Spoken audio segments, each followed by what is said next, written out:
Auteur, comme on dit. Voilà, et je te laisse la parole. Ok. Bonjour à toutes et à tous. Eh bien, écoutez, bienvenue dans ce 8e webinaire de la série On continue à former, organisé par la région Normandie et puis Stratis.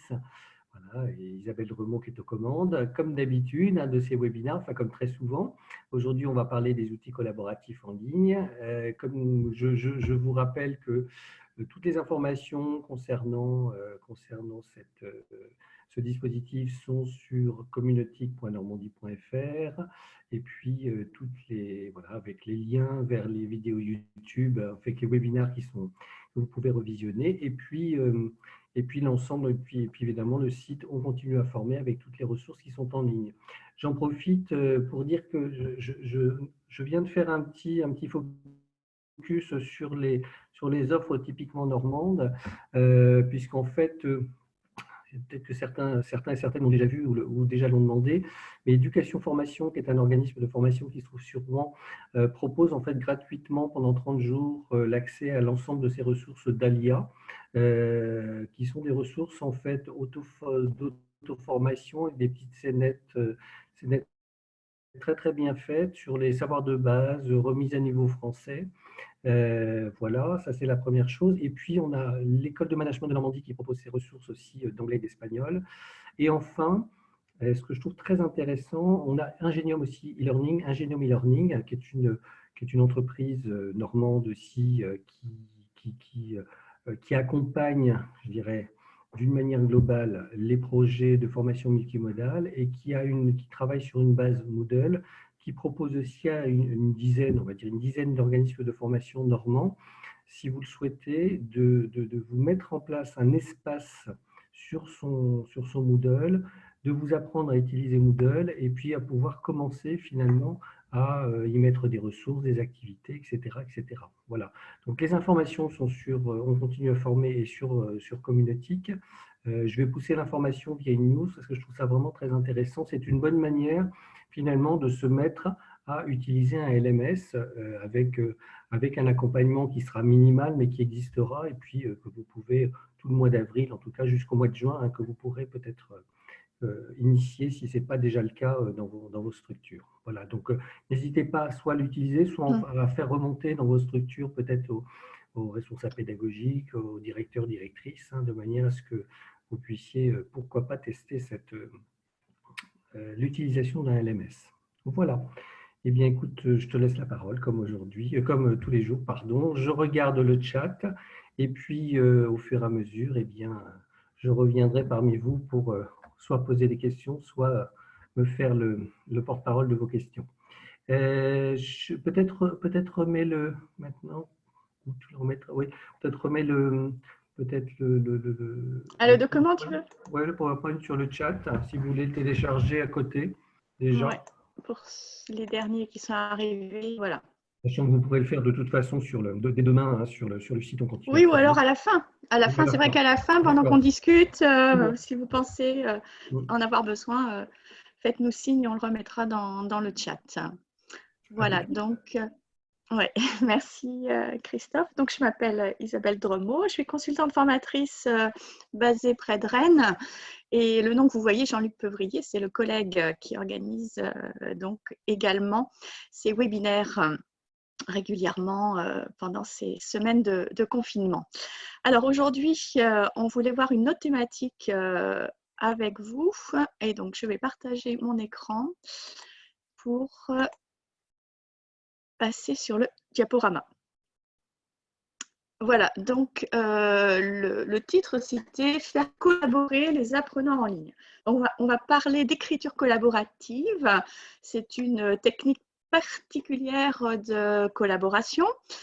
Et puis, on pourra faire référence aussi aux forums, aux blogs, aux réseaux sociaux. Mais bon, ça, c'est plutôt, je l'ai mis vraiment un petit peu à la marge parce qu'on a plus l'habitude d'utiliser ces outils-là. Par contre, l'écriture collaborative, c'est quelque chose qui est assez nouveau et qui peut avoir différentes formes d'application, qui peut être mise en place dans tous les domaines d'enseignement et qui peut servir à la fois aux formateurs comme action de formation, mais aussi aux apprenants comme objet pédagogique à développer. Donc, c'est pour ça que ça va être intéressant de s'arrêter sur ce sujet.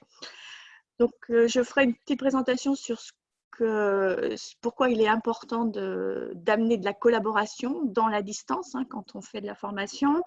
Et puis, donc, on s'arrêtera sur un des outils qui permet de faire cette écriture collaborative, c'est notamment Framapad, que vous connaissez peut-être, qui est un outil libre, gratuit, et qui a des fonctionnalités assez caractéristiques et notamment très intéressantes pour faire du suivi. Et ensuite, on verra d'autres services qui ont également des fonctionnalités semblables et qui permettent, si vous les connaissez, de travailler de la même manière. Le but, c'est vraiment de développer la collaboration. Alors, du côté du formateur, ça va nous permettre de pouvoir bien sûr publier, diffuser nos supports comme on avait l'habitude de le faire, mais là, on est dans l'attente d'un retour de la part des stagiaires. Ça veut dire qu'on est supposé leur proposer d'enrichir des productions, enfin d'enrichir ce que l'on a présenté avec leur propre production. Donc, ça implique déjà un engagement de la part de l'apprenant et un intérêt aussi particulier par rapport au cours qu'il est en train de voir, d'aborder. Ça va créer une sorte d'émulation aussi pour l'intéresser.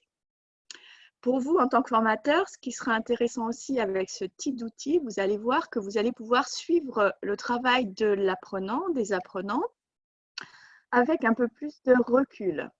Donc, bien sûr, vous allez au départ donner des consignes, mais une fois que la consigne a été donnée, vous pourrez voir l'acheminement des travaux, la progression, le travail qui se fait dans le groupe ou dans les petits groupes, sans pour autant être vraiment tout le temps derrière chaque stagiaire. Et donc, vous gagnerez aussi un peu de temps par rapport au tutorat que vous allez faire. Et le tutorat que vous ferez ensuite sera beaucoup plus qualitatif parce que vous aurez plus de temps pour vous intéresser à une personne qui aura des difficultés. Donc, vous laissez plus de liberté au groupe de travail, mais vous aurez toujours un œil sur le travail qui est en train de se faire, en train de se dérouler à distance sur l'outil numérique. Et vous pourrez décider à tout moment ou non d'intervenir ou de ne pas intervenir, suivant le travail qui aura été fait.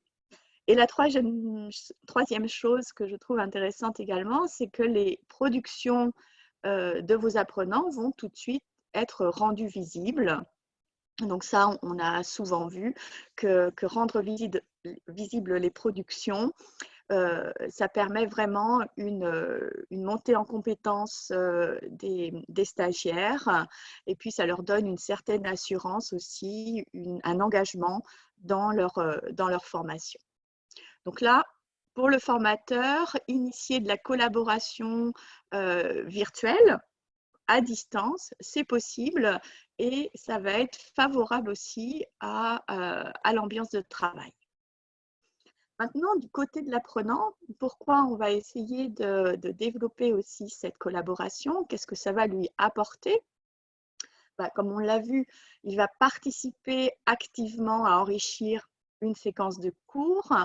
Donc ici, nous, on va voir au niveau de la collaboration écrite, c'est valable pour tous les outils. Dès que vous allez avoir un outil de collaboration, vous allez pouvoir mutualiser des choses, personnaliser, enrichir. Ça va être cet apport collaboratif. Donc, ça va amener les apprenants à réfléchir par eux-mêmes de manière peut-être au départ complètement inconsciente. Ils vont trouver ou se rappeler de choses qu'ils ont vues sur Internet, qu'ils ont lues et dont ils pourraient parler lors de cette séquence de cours. Donc déjà, ça leur rappelle, ça les oblige à mémoriser ce qu'ils ont vu.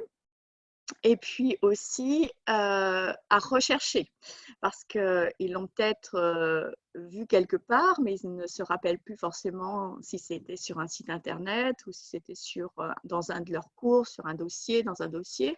Donc, ils auront un travail de recherche peut-être également à faire ou de synthèse. Donc, tout ce travail-là va être également quelque chose de positif dans leur apprentissage.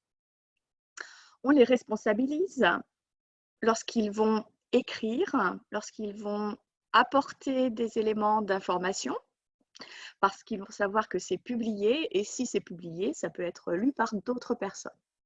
Donc, lorsqu'on va commencer à travailler avec ces outils-là, ce sont aussi des consignes qu'on peut donner dès le départ, de faire attention à l'orthographe. Il y a des outils qui permettent de corriger l'orthographe, au niveau de la formulation aussi, des phrases, du vocabulaire choisi, etc.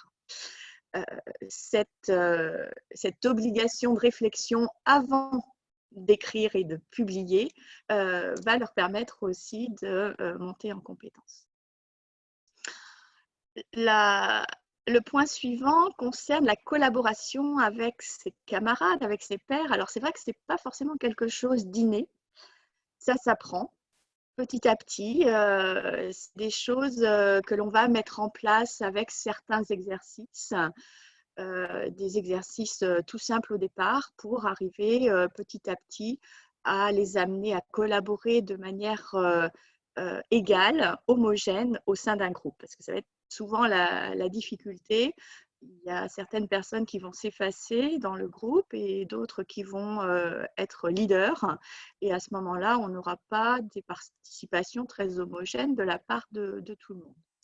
Donc, là, apprendre à collaborer, à travailler ensemble, l'outil va permettre cet apprentissage. Ça sera un moyen d'arriver à développer un état de collaboration. Et enfin, l'autonomie qui va être renforcée avec des travaux collaboratifs. On se responsabilise, le formateur a pris du recul, donc il n'est pas directement visible, il y a la présence qui est là, il y a des liens possibles avec les moyens de communication qui sont à disposition en parallèle, mais l'apprenant peut de lui-même créer des choses, apprendre, faire et se rendre compte que ce qu'il fait, c'est aussi quelque chose d'appréciable par les autres. Donc la collaboration, qu'elle soit, comme vous aviez l'habitude de le faire en présentiel, en les faisant travailler en groupe ou à distance, on va avoir le même principe, la même dynamique. Nous, on s'intéresse aujourd'hui à l'écriture. Écrire ensemble, ça veut dire quoi? Qu'est-ce qu'on va utiliser comme application pédagogique? Dans quel cadre on va pouvoir utiliser cette écriture à plusieurs? J'en ai écrit quelques-uns ici sur cette diapo, mais je pense qu'il y en a beaucoup d'autres aussi qui peuvent servir de départ à l'utilisation de l'outil.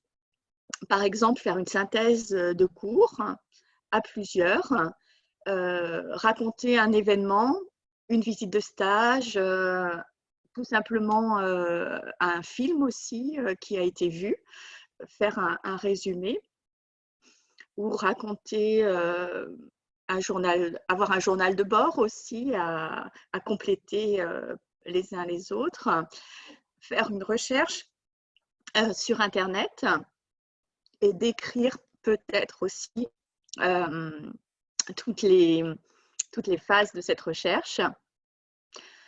L'outil d'écriture collaborative, moi, c'est vrai que je l'ai assez souvent utilisé pour aider ou pour faire travailler des stagiaires sur des traductions. Traduction d'un texte. Souvent, lorsqu'on propose de traduire un texte, il y a certains qui se sentent plus à l'aise que d'autres. Certains n'osent pas, surtout lorsqu'on le fait à l'oral notamment. Lorsque vous proposez un travail à l'écrit, ce travail va tout de suite être réalisé par tous. En fait, on remarque que chacun est content d'amener une pierre à la construction de la traduction, notamment. Et c'est vrai que ça apporte quelque chose de nouveau. Sinon, on retrouve les rédactions d'exposés qu'on a l'habitude de proposer à des groupes, l'écriture de textes à plusieurs mains. Là, on peut être sur la création de quelque chose de beaucoup plus imaginatif pour les faire travailler sur l'expression. Ou alors, ça peut être aussi des procédures de travail. Il y a vraiment beaucoup d'applications possibles. Complétez cette diapositive en mettant vos propositions dans le chat. Voilà, là, c'est simplement pour vous donner quelques exemples et vous allez pouvoir, en regardant l'outil tout à l'heure, peut-être avoir d'autres idées d'application. Donc, la valeur ajoutée. On aura une valeur ajoutée assez forte parce que, en fait, ce qui se passe, c'est qu'on va donner à l'apprenant un temps de réflexion avant d'écrire quelque chose. Donc, le fait d'avoir ce support numérique, ça oblige à réfléchir et ce temps de la réflexion, c'est quelque chose qui est qualitatif, qui va apporter à la qualité de l'écriture. On retrouve la trace également. Ça, c'est commun à beaucoup d'outils. Hier, on le voyait aussi avec le nuage de mots-clés. Ici, on est sur du texte. Le texte, on va pouvoir le télécharger, on va pouvoir le récupérer. Et on aura également d'autres enregistrements possibles. Pendant le travail en groupe, l'outil permettra des interventions assez discrètes et parfois ponctuelles du formateur. Et toujours ici, on a une visualisation directe de ce qui est fait. On voit le groupe en mouvement. On peut comprendre le fonctionnement du groupe au fur et à mesure du travail qui va être fait et qui sera apporté par chaque personne du groupe. Donc, vous allez vous rendre compte quand on passera directement sur l'outil à quoi je fais allusion. Un zoom sur les outils gratuits. Donc, le Framapad, qui en fait est basé sur un logiciel qui s'appelle Etherpad et qui a plusieurs instances. Alors, plusieurs instances, ça veut dire qu'il a été installé sur plusieurs serveurs par différents organismes. Et c'est pour ça que si vous allez, par exemple, sur la liste là qu'on retrouve sur Framasoft, Frama.org, on va retrouver exactement le même environnement. En fait, le logiciel est le même, il est simplement hébergé sur un autre serveur. Certains enlèvent quelques fonctionnalités, sinon, en général, on retrouve le même menu, la même manière de naviguer dans l'outil. Moi, celui que j'ai utilisé, celui sur lequel on va travailler, que je vais vous montrer, c'est Framapad. Bien celui qui est le plus marquant dans la catégorie d'outils d'écriture collaborative. Et puis sinon, bien sûr, vous pensiez peut-être au Google Doc, Google Texte, l'éditeur de texte dans Google Doc. Sinon, il y a les outils Microsoft Online aussi, il y a Word Online. Enfin, tout ce qui va être éditeur de texte avec la fonctionnalité collaborative va permettre de travailler sur cet aspect de travail à plusieurs. Donc, le Framapad, il est gratuit en open source. L'avantage, c'est qu'il est en français. On va pouvoir y télécharger un fichier texte, donc quelque chose de déjà fait. Donc, on n'est vraiment que sur du texte. On ne va pas pouvoir ajouter d'image. Ensuite, vous verrez qu'on a des fonctions d'export aussi de la page. On récupère, je crois que c'est sous format Word ou ODT ou format texte.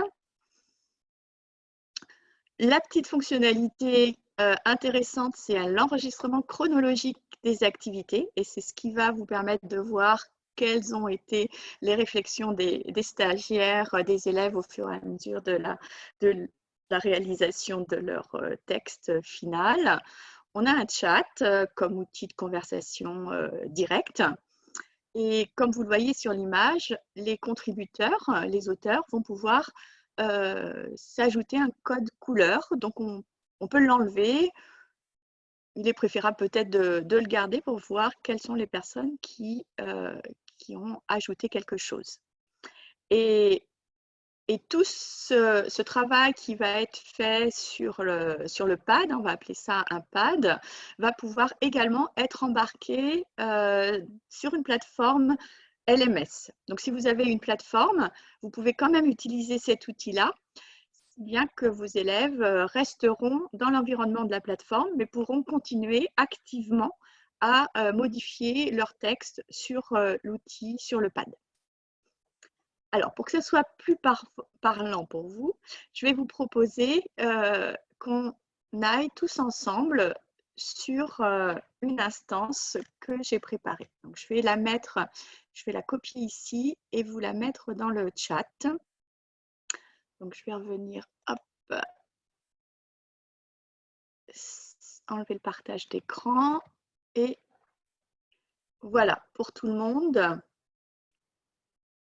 Vous avez donc le lien et normalement, vous allez arriver sur quelque chose qui ressemblait à ce qu'on avait à l'écran. Donc, je vais me mettre également dessus en partage d'écran. Ah oui, donc il faut par contre que je le mette d'abord.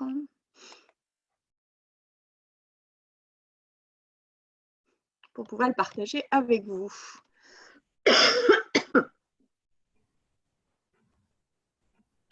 Ça ne veut pas. Alors, est-ce que ça marche pour vous? Non, ah, non, on voit toujours, non. Ah, ça y est. C'est en train d'arriver, c'est bon, ça fonctionne. C'est bon? Oui, c'est bon. D'accord, oui, je vois qu'il y a des personnes qui arrivent là sur le côté. Donc, en haut à droite, vous voyez mon prénom et vous voyez anonyme. Donc, anonyme, à chaque anonyme correspond un petit code couleur. Vous pouvez écrire un pseudo, votre prénom. Et vous allez pouvoir à ce moment-là écrire avec moi sur cet espace d'écriture. Donc en fait, vous écrivez votre nom à côté. Voilà, j'ai un NM et vous validez. Comme ça, ensuite, vous pouvez écrire quelque chose. Donc tout le monde est en même temps, ensemble. Donc vous allez voir qu'il va falloir aussi se discipliner, attendre que chacun ait écrit la fin de sa phrase ou la fin du mot, ne pas effacer ce qui a été fait par d'autres. On est sur quelque chose où chacun a accès à ce qui a été fait par l'autre. Voilà, je vois que les prénoms arrivent sur le côté.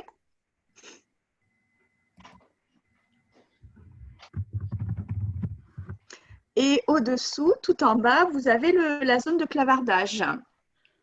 Donc, on peut également utiliser la zone qui est à côté pour discuter. Voilà, c'est le chat. C'est le chat. Donc, en fait, ce qui se passe avec les stagiaires, en fait, on va les faire travailler sur l'espace principal, l'espace central. On va prendre un texte. Je ne sais pas si par exemple, je vais essayer de trouver un texte. Ici, en allemand, hop, je vais vous prendre quelque chose et je vais le mettre.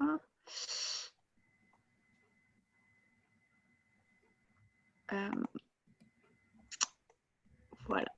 Si je me mets... Alors, il y a beaucoup de bonjours. Je vais enlever les bonjours, hop, puisque tout peut être effacé. Et je vais vous mettre, par exemple, du texte. Voilà, ça c'est un texte du copier-coller, un texte en allemand que j'avais sous la main. Et voilà, donc à partir de là, on peut travailler. Donc, on peut traduire. Et puis, ce qui va être intéressant, donc vous voyez que l'idée, c'est que le formateur observe ce qui se passe sur le pad, qu'il met un pad à disposition pour les stagiaires. Il observe ce qui se passe. Alors, il va l'observer en donnant, par exemple, quelques indications via le chat. À ce moment-là, il n'est pas du tout intrusif sur le travail des élèves. S'il veut apporter un peu plus d'indications, être plus intrusif, à ce moment-là, on va utiliser une fonctionnalité qui est la fonctionnalité commentaire, hein, qui va se trouver ici en haut à droite, c'est l'annotation.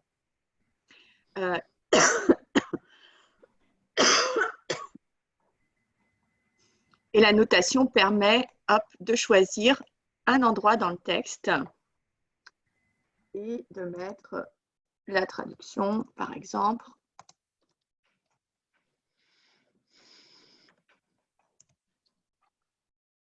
Et de l'ajouter. Donc, sur la droite, on va avoir des remarques qui sont faites sur le texte. Voilà, donc on peut laisser les élèves travailler. On retrouve des éléments d'édition de texte tout à fait classiques hein, sur la barre de menu que vous avez en haut, avec alors c'est très simpliste. Hein. On peut simplement, par exemple, mettre en gras, mettre en italique, ajouter peut-être aussi des numérotations, faire des listes, des retraits, mais c'est vraiment, ça reste basique. Les professeurs de maths peuvent utiliser des caractères également. Et sinon, au niveau de la mise en forme, on est aussi sur quelques titres. Voilà. Il n'y a pas énormément de modifications. Quand je continue, on a les différentes couleurs. Et puis, par contre, ce qui va m'intéresser, moi, c'est ce qui va se passer juste à côté. J'ai une petite question sur les droits de chacun, parce que là, je viens d'enlever quelque chose. Ça veut dire que toutes les personnes ont les mêmes droits, alors à la fois d'ajouter, mais aussi d'effacer. Tu disais tout à l'heure, tout le monde peut effacer. Chacun peut effacer ce que mettent les autres. Hein. Oui, c'est pour ça que tout à l'heure, je parlais de discipline. Alors là, on n'est pas, il n'y a pas de différents droits. Quand on donne l'accès à cet espace, à ce pad, toutes les personnes vont avoir les mêmes droits. C'est-à-dire qu'elles vont, en effet, pouvoir effacer quelque chose qui a été écrit par une autre personne. Et le clavardage, de la même manière, hein, il y avait la question aussi par rapport à qui s'adresse ce clavardage. Ce sont toutes les personnes qui sont connectées à ce pad en particulier qui vont pouvoir répondre et discuter. Une question qui est comment rentrer son nom pour écrire. Donc, vous avez en haut à droite une petite icône qui, quand vous passez dessus, dit afficher les utilisateurs du bloc-notes et c'est là-dessus que vous pouvez rajouter votre nom. Tout à fait. Et après, il faut valider. Voilà, vous choisissez la couleur. Normalement, ça vous est proposé dès que vous arrivez sur le pad. Alors, moi, ça ne l'était pas. Alors, peut-être que ça dépend peut-être des navigateurs. Hein. Moi, il a fallu que je le cherche. Ouais. D'accord. Voilà, et donc là, tu es en vert clair. Oui, c'est peut-être pour ça, j'en sais rien. Mais en tout cas, ça ne l'était pas proposé. Sur Firefox, ça ne l'était pas, en tout cas. En tout cas, sur ma version. Ok. Moi, je suis sur Chrome ici et donc on arrive directement. Voilà, donc pour les interventions donc, du formateur, parle d'une manière plus discrète par le chat, poser des questions au groupe. Si vous voulez faire des corrections, vous pouvez le faire en utilisant, en allant directement sur le mot, à l'endroit où vous voulez insérer votre commentaire et votre commentaire pourra apparaître. Voilà, donc ça c'est une première chose. Ensuite, par contre, ce qui va être intéressant, c'est en haut à droite. Donc, il y a l'ajout d'une visioconférence, donc ça c'est un petit plus, mais c'est surtout ce qu'il y a juste à côté. La petite horloge qui va correspondre en fait à un historique dynamique. Et ici, je pense que vous l'avez sous les yeux, quand je vais faire défiler, je vais avoir tout ce qui s'est passé depuis le début. Depuis la création du pad, je pense que vous devez voir le défilement de tout ce que vous avez écrit, ce que j'ai enlevé, ce que vous avez rajouté.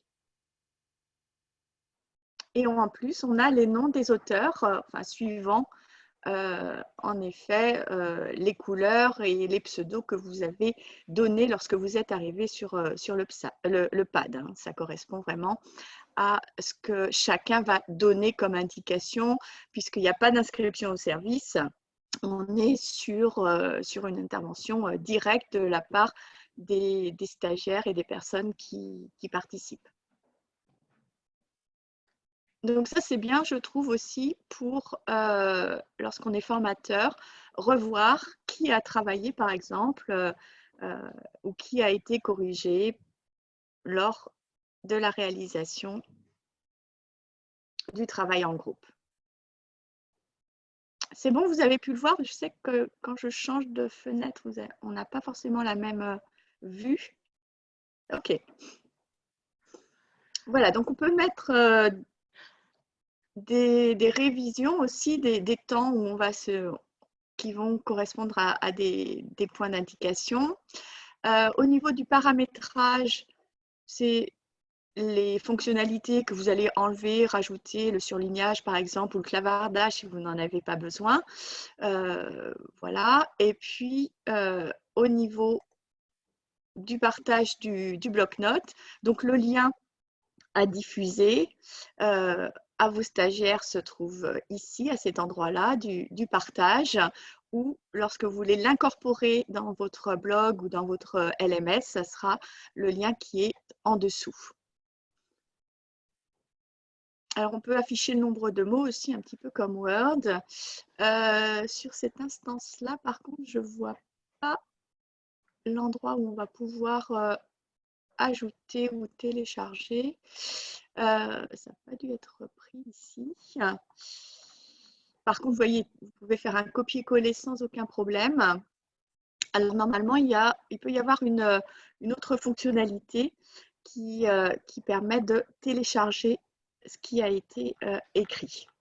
Sinon, comme on est sur du texte, on ne va pas pouvoir mettre d'image. C'est vrai que et si vous ajoutez aussi, si vous faites un copier-coller, ce qui aura été pris sur votre organisation de texte ne sera pas forcément repris en le collant.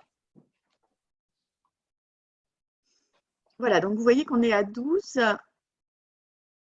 connectés. Alors, je regarde, il y a une question dans le clavardage. Pourriez-vous remontrer l'entrée d'un commentaire? Oui, alors le commentaire qu'on trouve sur la droite, hein, c'est ça. Il faut que vous alliez à un endroit du texte. Par exemple, je prends les 3 premiers mots et ensuite, simplement, je fais annoter la sélection. À ce moment-là, j'ai la petite fenêtre qui s'ouvre et là, je peux proposer une traduction après ce conflit.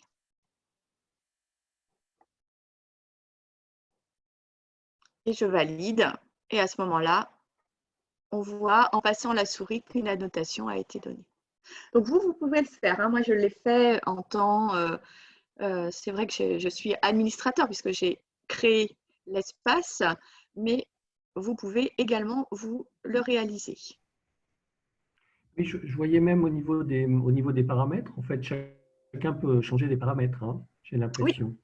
Oui, c'est ça. Alors, en fait, on est vraiment sur des droits, tout le monde a les mêmes droits. Donc, c'est pour ça qu'il faut faire attention avec quel public vous allez travailler. Être sûr que ce sont des élèves sérieux et amener ce genre de collaboration avec des groupes qui ont l'habitude de collaborer ensemble, qui ne vont pas faire exprès d'enlever le travail d'un autre, par exemple. Ils vont apprendre à collaborer ensemble et qui vont voir ce qui se passe aussi quand un s'amuse avec, par exemple, en mettant des affichages de droite à gauche ou de gauche à droite, etc. C'est aussi une manière de dire. Oui, oui, oui. Voilà. Et puis de toute façon, vous pouvez toujours à tout moment, comme je disais, faire des remarques dans le clavardage hein, et dans le chat et dire que vous suivez, que vous voyez ce qui se fait. Et le fait également d'avoir un enregistrement de ce qui a été fait va les forcer à être sérieux sur le travail à effectuer.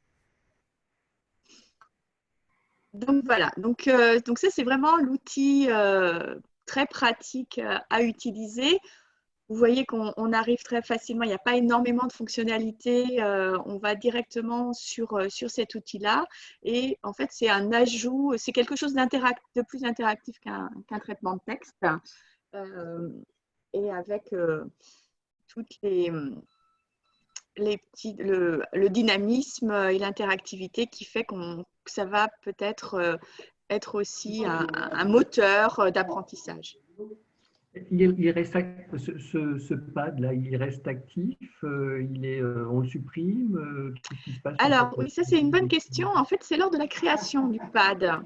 C'est vrai qu'on n'a pas forcément de compte sur Framasoft, donc lors de la création du pad, on va décider si on a envie qu'il dure une journée. Je crois qu'il y a plusieurs, une journée, une semaine, un mois, un an.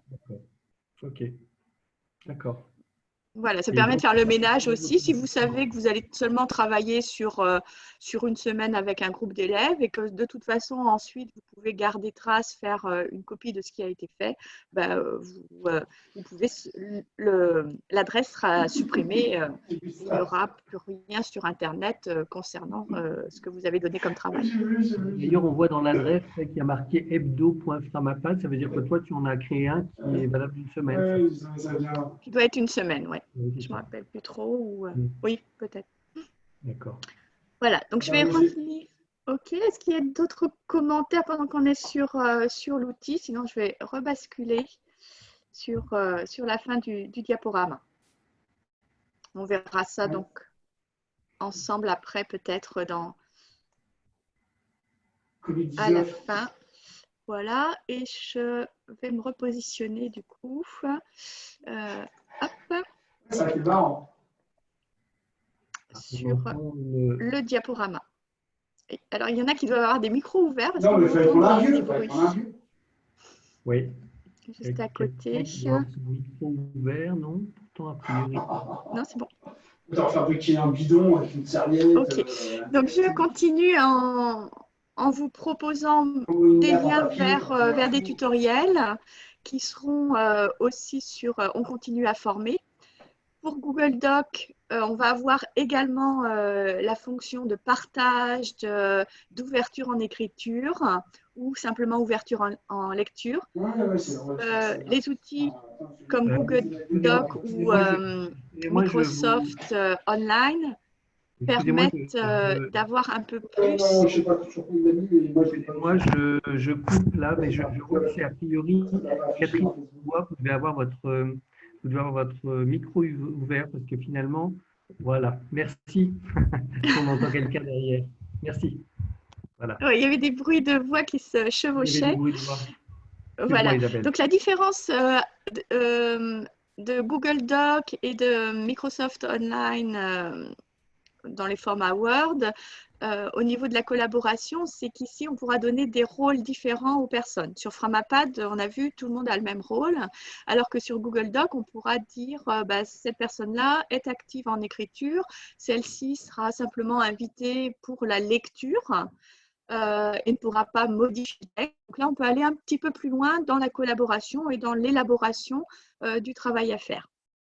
Sinon, on retrouve un téléchargement, il y a l'outil de chat également sur Doc et vous avez accès à un historique des changements qui n'est pas un historique dynamique, mais qui reste, qui vous donne les jalons de ce qui a été fait, de ce qui a été modifié.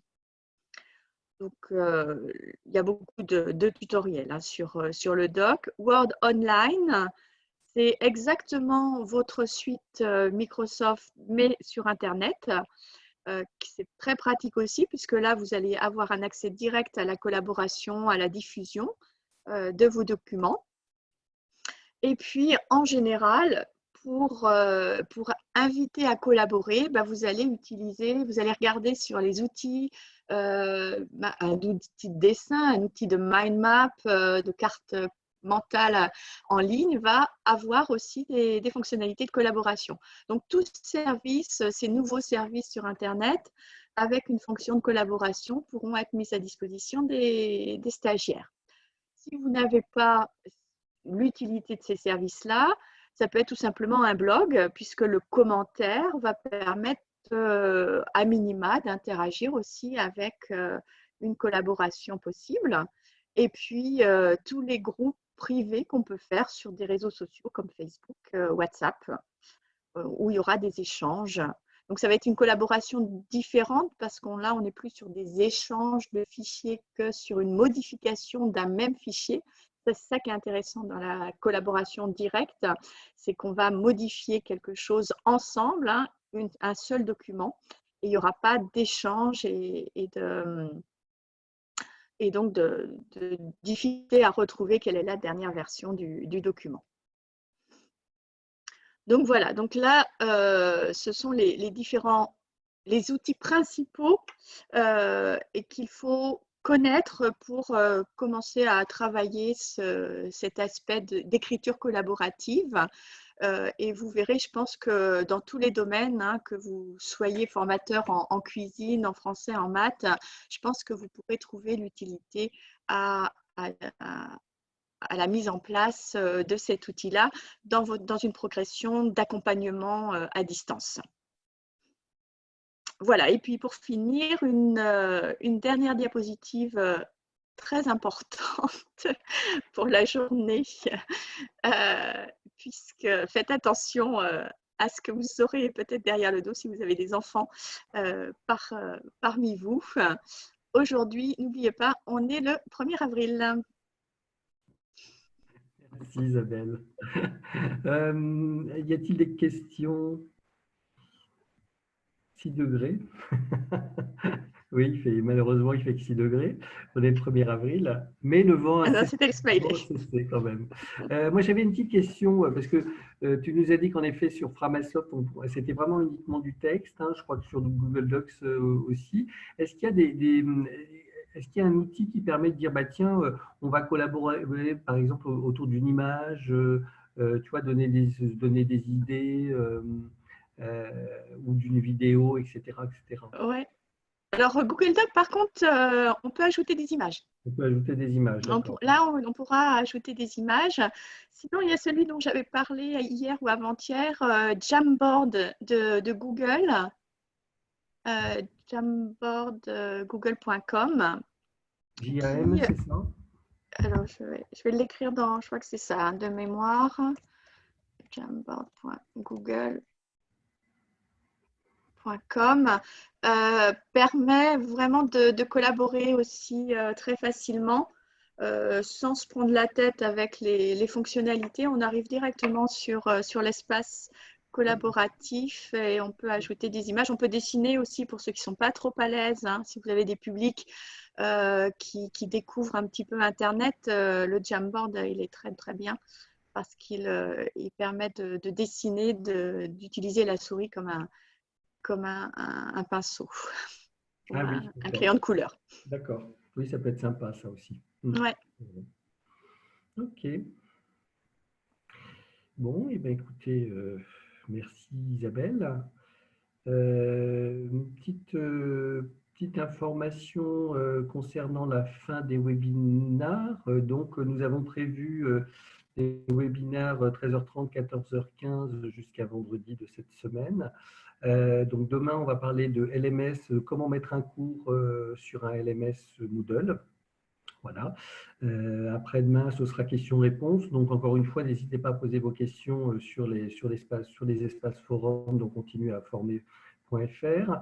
On est en train de travailler éventuellement sur d'autres webinaires de la semaine prochaine. À partir de la semaine prochaine, ce que je peux vous dire, c'est que déjà, lundi prochain, on a, ce sera 13h30, hein, comme d'habitude, on a quelqu'un du réseau des Greta Normand qui vient nous parler de la motivation et de comment garder la motivation des stagiaires sur une longue période. Parce que là, finalement, on a travaillé beaucoup sur des petits outils qui permettent de dire, tiens, je mets en place, je commence, etc.